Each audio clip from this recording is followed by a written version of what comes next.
नमस्कार साथियों। आज अपन एक इतने इंपॉर्टेंट टॉपिक पर बात कर रहे हैं।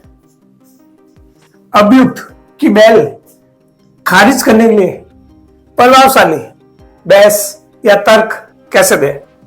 इसके लिए मैं आपको 6 पॉइंट बताऊंगा। बहुत इंपॉर्टेंट है, जो आपको अंत तक देखने हैं।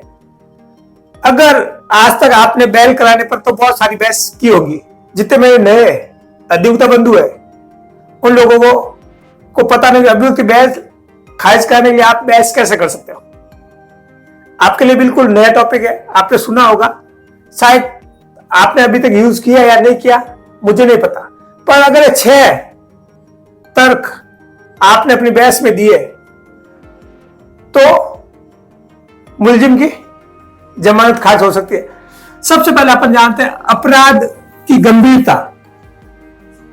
जितना बड़ा अपराध होगा उसकी आप जब कोर्ट में बहस कर रहे हो तब आपको अपराध की गंभीरता बतानी है। जैसे हत्या, रेप या भ्रष्टाचार, ये गंभीर अपराध है। इसकी कोर्ट के आगे आप बोलोगे तो जैसा आप अगले बंदे की इस आधार पर गंभीर अपराध को देखते हुए जमानत खारिज कर सकते हैं। मतलब अपराध की गंभीरता बतानी आपको कि सर अगर ये अपराध इस प्रकार के अगर आज इसकी जमानत मिल गई तो आने वाले टाइम में समाज में क्या होगा। इस प्रकार से अपराध जैसे 376 है, बलात्कार है, भ्रष्टाचार है, तो अपराध की गंभीरता बतानी होगी आपको। जैसा आपके सामने जब आप गंभीरता बताओगे तब अभियुक्त की बेल खारिज हो सकती है।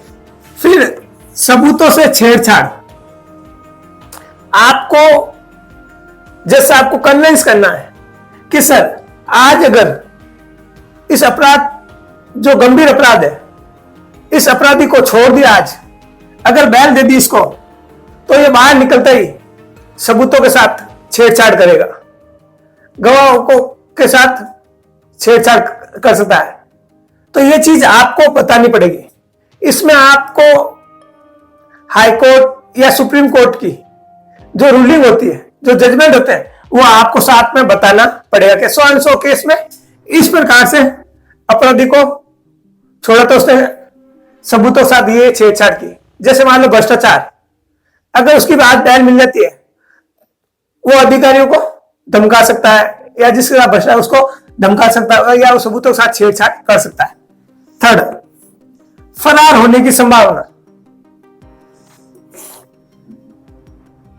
अभियुक्त जो गंभीर अपराध किया है, अगर आज इसको बेल मिल गई तो वो बंदा फरार होने की संभावना है।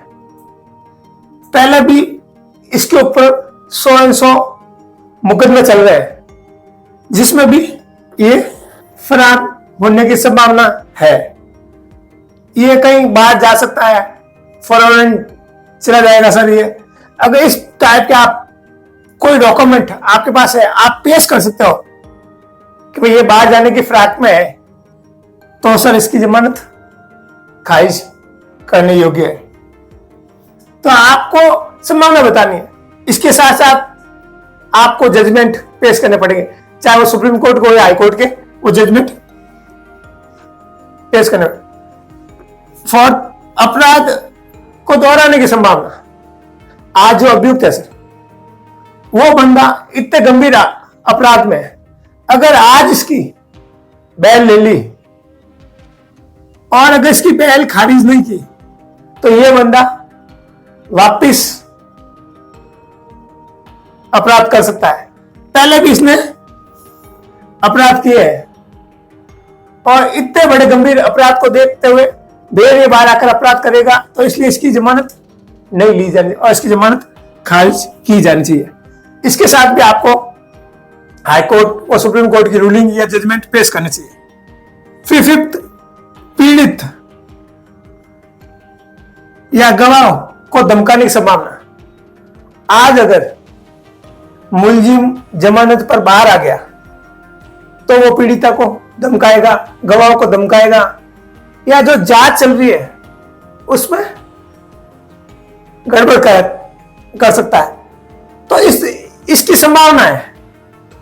तो आपको बताना है, पीड़ित पक्षकार को धमका सकता है, जो गवाह है उनको लालच देकर या धमका के किसी भी प्रकार से गवाह को चेंज करने की कोशिश कर सकता है। इससे केस में फर्क पड़ जाएगा। तो जब तक इनकी बयान नहीं हो तब तक तो जमानत नहीं लेनी चाहिए। तो इस आधार पर भी, इस संभावना पर भी इसकी जमानत खारिज हो सकती है। छठा, जांच अभी पूरी नहीं हुई है।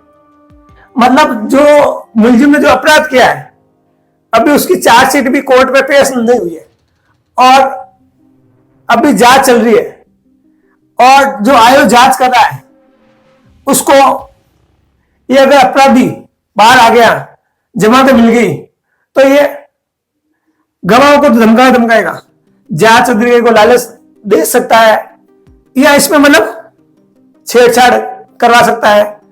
इस पर भी आप बहुत सारे सुप्रीम कोर्ट की, हाई कोर्ट की रूलिंग है जो आप पेश कर सकते हो। मतलब कहने का मतलब मेरा ये है, अगर ये 6 पॉइंट आप जमानत खारिज करने के लिए अच्छी तरह से पेश करोगे तो बेल खारिज हो सकती है। अब आपको करना क्या है, ये पॉइंट को देखते हुए सबसे पहले आपको FIR पढ़नी है।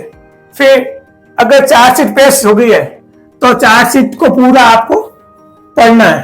फिर उसके ऊपर कौन से सेक्शन लगे हैं वो सेक्शन देखना है।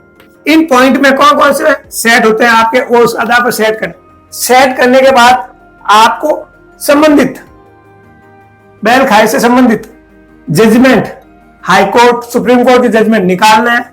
और आपको जब आप बहस करो, जिस पॉइंट पर बहस कर रहे हो उस पॉइंट पर वो जजमेंट बैठ रहा है, वो जजमेंट आप साहब को बता सकते हो और उसकी एक एक फोटोकॉपी निकाल कर रखें और उसके साथ पेश करें। आप इस बहस को आप लिखित पर भी पेश कर सकते हो। मौखिक तो ओरल तो आपको करनी है, इसके साथ साथ आपको लिखित में भी पेश कर देनी और जजमेंट की फोटोकॉपी आपको साथ में लगानी है।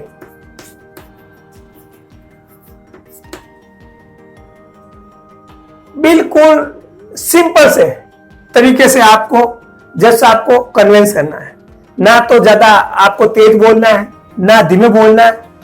मतलब आपको जज साहब का मूड देखकर ही आपको ये बहस करनी है। अगर एक प्रैक्टिकली चीज बता दूं मैं आपको, टेक्निकली चीज बता दूं, अगर जज साहब का मूड नहीं है तो साहब से आप बोलो सर मैं इस पर कल बहस कर लूं, ठीक है, या फिर लंच बाद में, इस तरह से आगे लेकर भी कर सकते हैं आप। मूड का भी बहुत फर्क पड़ता है।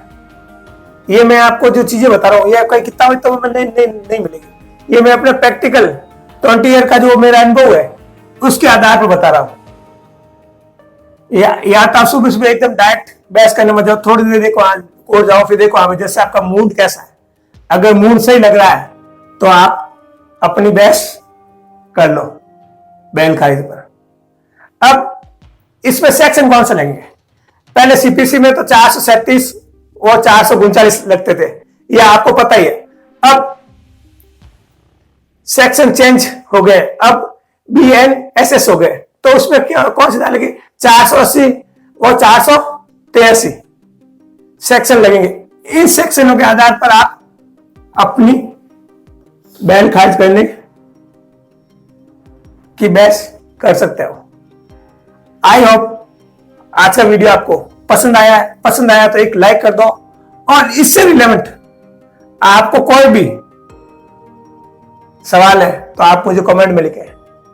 और अभी तक आपने हमारा YouTube चैनल एडवोकेट राजकुमार बटानिया को सब्सक्राइब नहीं किया तो बेल आइकन को पुश करो और सब्सक्राइब करो। इसी के साथ जय हिंद, वंदे मातरम।